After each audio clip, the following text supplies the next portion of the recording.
16. It is in your bulletin if you care to follow along.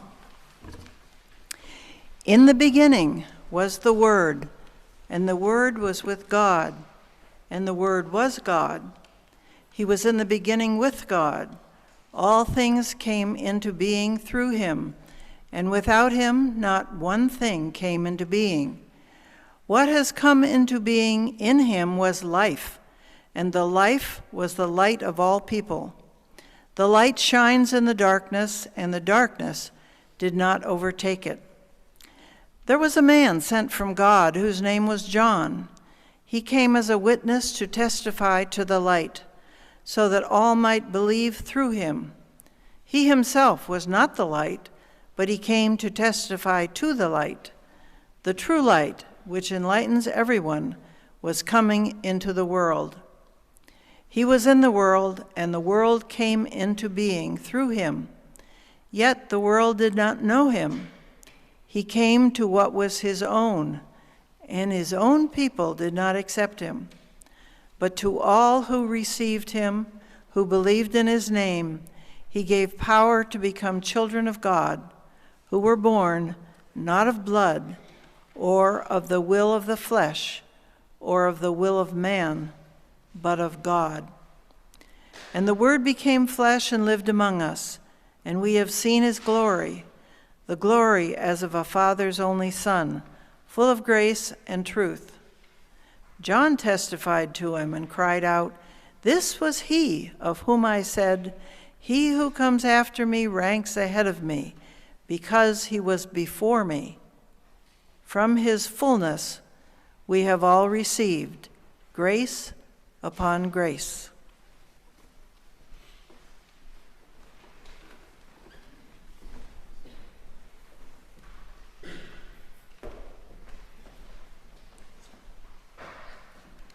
What a great passage.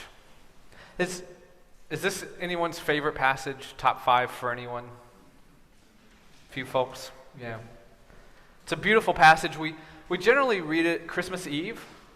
But I realized in thinking about it for today that I'm not sure I've ever actually preached on this. It doesn't show up in the lectionary. It's not something that we preach on very often. And we usually hear it on Christmas, but it's such an Easter passage. It's such an Easter passage. It's complicated, though. It has scope changes. We go from, the scope of the entire human existence to last Wednesday. We have tone changes, tense changes. There are metaphors that are flying around, changing, the word, the light, child, all these things that are happening. It's just beautiful. It's beautiful, but it's complicated poetry and music. And this sermon reflection-y thing, there are some sermons that are like whipped cream. They're light, they're delicious. You wouldn't want too much of them, but they go down really easy.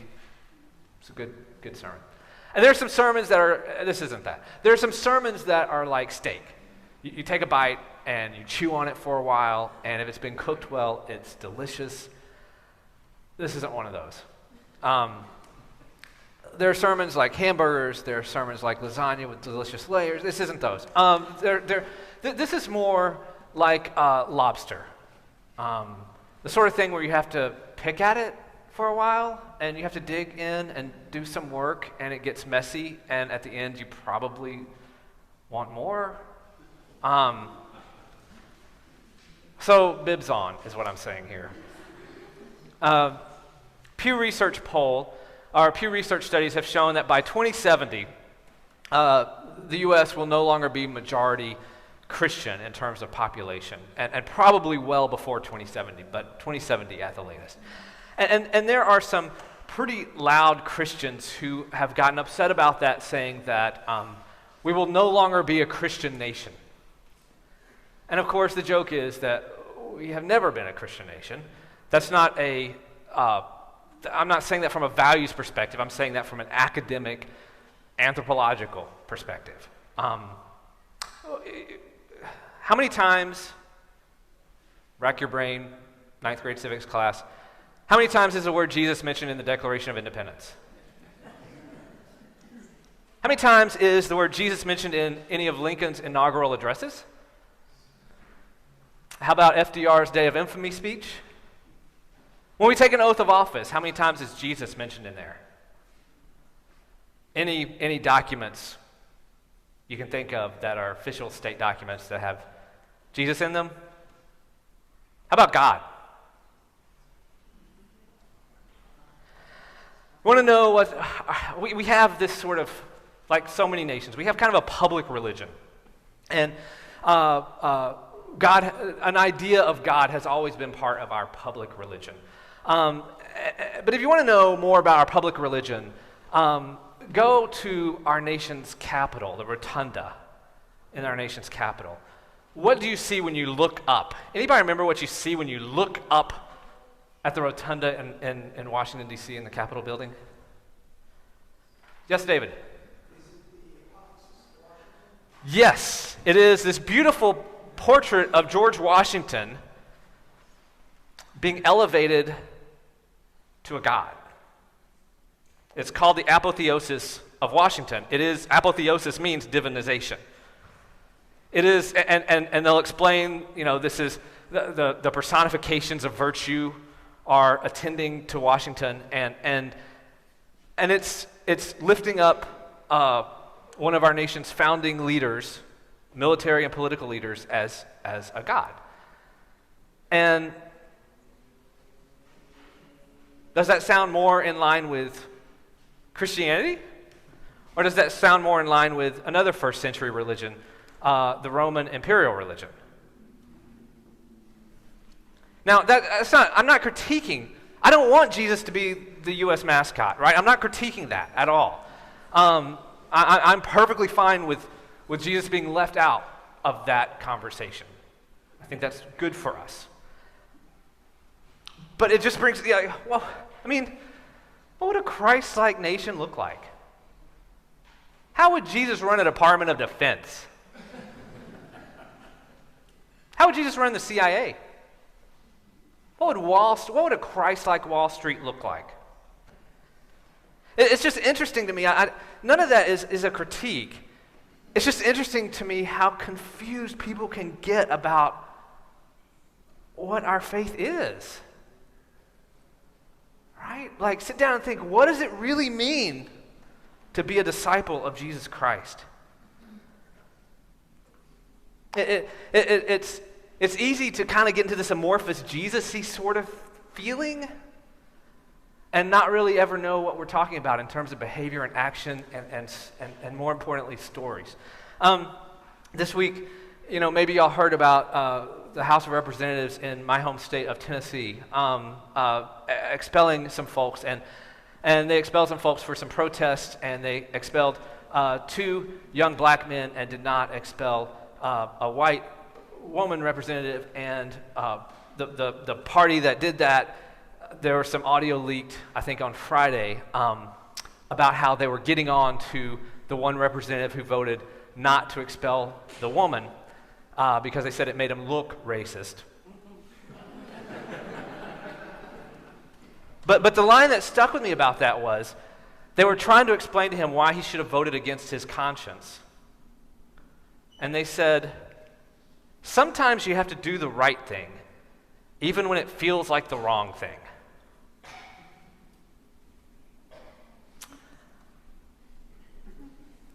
Okay. This isn't just us. This is every country. If you find yourself waking up and you think, oh, I'm in a Christian nation, probably getting confused about what Christianity is. I bring that in as an example of the constant risk we experience as Christians. We're constantly at risk of kind of getting Jesus-ish. Our faith is a mystery faith. I mean, that's the thing. One of the things I love about Catholic Mass is let us proclaim the mystery of faith. We say, God is still speaking, right? UCC, God is still speaking, means that it has not all been said. There's more to be revealed. We don't understand it all. And besides, we had this really nice list of do's and do nots, and that, for us as Christians, gets replaced with the law of love, I can tell you that's really hard to figure out. Our faith doesn't say everything that we wish it would, but our faith says some things. Our faith is not just feel-good mountaintop spirituality. Our faith says some things that distinguish it as Christianity from other understandings. If our Christianity is not functionally different than the culture around us, if when we say love, we mean basically the same thing that John Lennon means when he says love, or that Eminem means when he says love, why bother with Christianity? Is being a disciple of Christ different than prevailing culture? I think the specifics matter. Not just Christian, any religion. The specifics matter. It's every once in a while I'll hear somebody say, if you want to watch me get uncomfortable in a public setting, just lean over publicly loudly and say to me, well, all religions are basically saying the same thing. No, Buddhism and Scientology are not saying the same thing. One of my best friends is a rabbi out of Havi Zedek. It would be so insulting for me to say, well, Christianity and Judaism are basically the same thing. We're very different. We're very different. And so the specifics matter. And as an example of that, I invite you to turn in your bulletin to page 123, which I put this in so you could have something for lunch. What are you cooking for lunch, do you think? Not this, Mary Lou says. What do you think about the recipe? Hard to follow. It's hard to follow? What do you think you're cooking today? I mean, I know what it is. It's completely simple what it is. Something Southwest. Probably something Southwest. It is, actually. Something that's inedible, depending. What's the red fruit? Tomatoes. What's the green fruit? Avocado. What else? Pepper. What? Broccoli. Jalapenos. Those are going to be very different recipes. Ah, come on. Green fruit is green food. Don't be so foodist.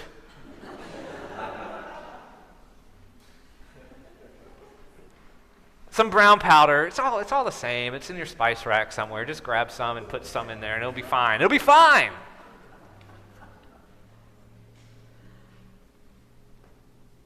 You might. By the way, this is Easy Skillet King Ranch chicken. It's delicious. Can't believe you didn't know that. You might follow the recipe and come up with something, and it might be good. Might have nothing to do with Easy Skillet King Ranch chicken, but it might be really good. But at some point, if you decide to cook enough, this is not going to cut it. You're going to want specifics. At some point, you're going to say, you know what? An apple and a tomato are just not the same thing. This passage of John, you thought I'd forgotten it. This passage of John is poetry.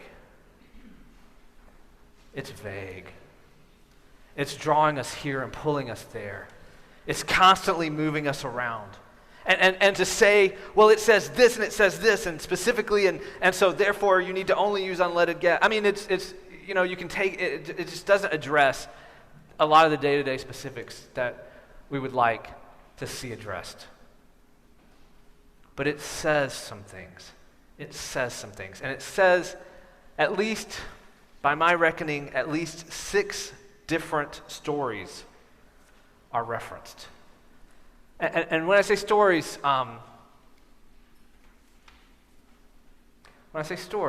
we human beings do not, you can disagree with this, by the way. This is a proposition, obviously, you can disagree with everything, but this is a proposition I'm putting out. That human beings don't believe beliefs. We like to think we believe beliefs. What we believe is stories. What we believe is stories about how the world works around us, about if I do this, that will happen. I did that once. I'm not doing that again. I saw this. I learned this from this. We believe stories. That's how our minds work. That's how our hearts work. That's how our lives work. We believe stories that we tell ourselves about the world, that we tell ourselves about our place in it. And then we extract those in abstractions and make belief statements out of that. And then we say we believe those belief statements. But when it comes to it, we believe these stories. And this passage in John talks about 6 of these distinctively Christian stories. What makes Christianity Christianity? I mean, that's a great question, right? What makes Christianity Christianity? What makes Jesus so different from Buddhism or Judaism or Scientology? That's a question to think about. And this passage refers to 6 of those because this is a prologue to the gospel of Jesus Christ. This is something somebody added later and said, I'm going to sum up these following 20 chapters. I'm going to go ahead and put this song in here that I think touches on all of them. In the beginning was the Word, and the Word was with God, and the Word was God. And all that was created through the wisdom, the logos, the Sophia of God. We are created as good. The world is created through goodness. The world is created through goodness. That is one of our, that's a Jewish story that we share, but that is part of the Christian story. We are created through goodness. I'll tell you what, I'm learning more and more. There is a profound difference in how you live your life, depending on if you think people are basically good but capable of terrible things. People at their core are created through goodness, capable of terrible things. We can agree on that. But at their core, good. Or if you believe a story that tells you people are basically terrible, and every once in a while they're capable of good things. Those are 2 very different lives. I've lived both of those. Those are very different stories that we live into.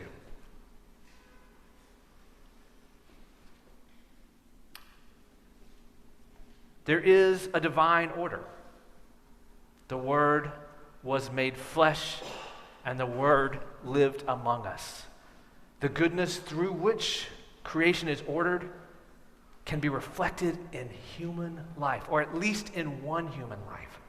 The distance between that which is divine, however we understand that, and that which is human is collapsible.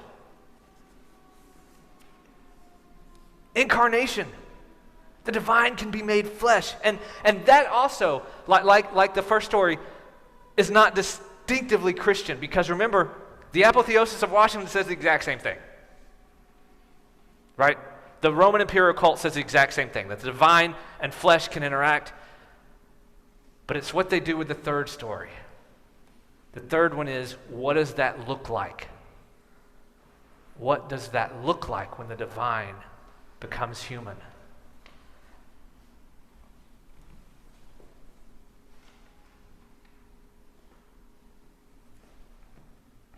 The cross in the Christian understanding is what the incarnation of divinity looks like.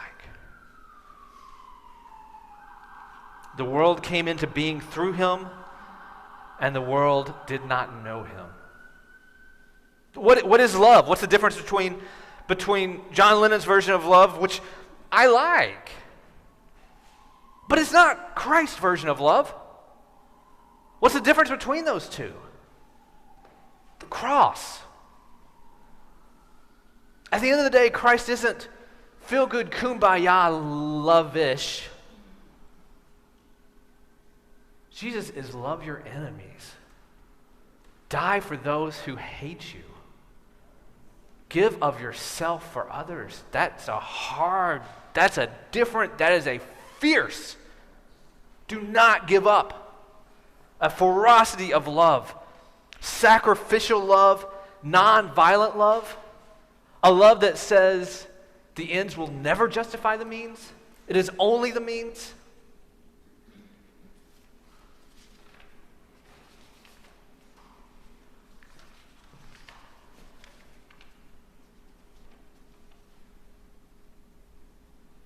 the cross isn't where it ends. The cross transforms lives, as we looked at on Maundy, Thursday, but the cross isn't where it ends, and that too is distinctively Christian.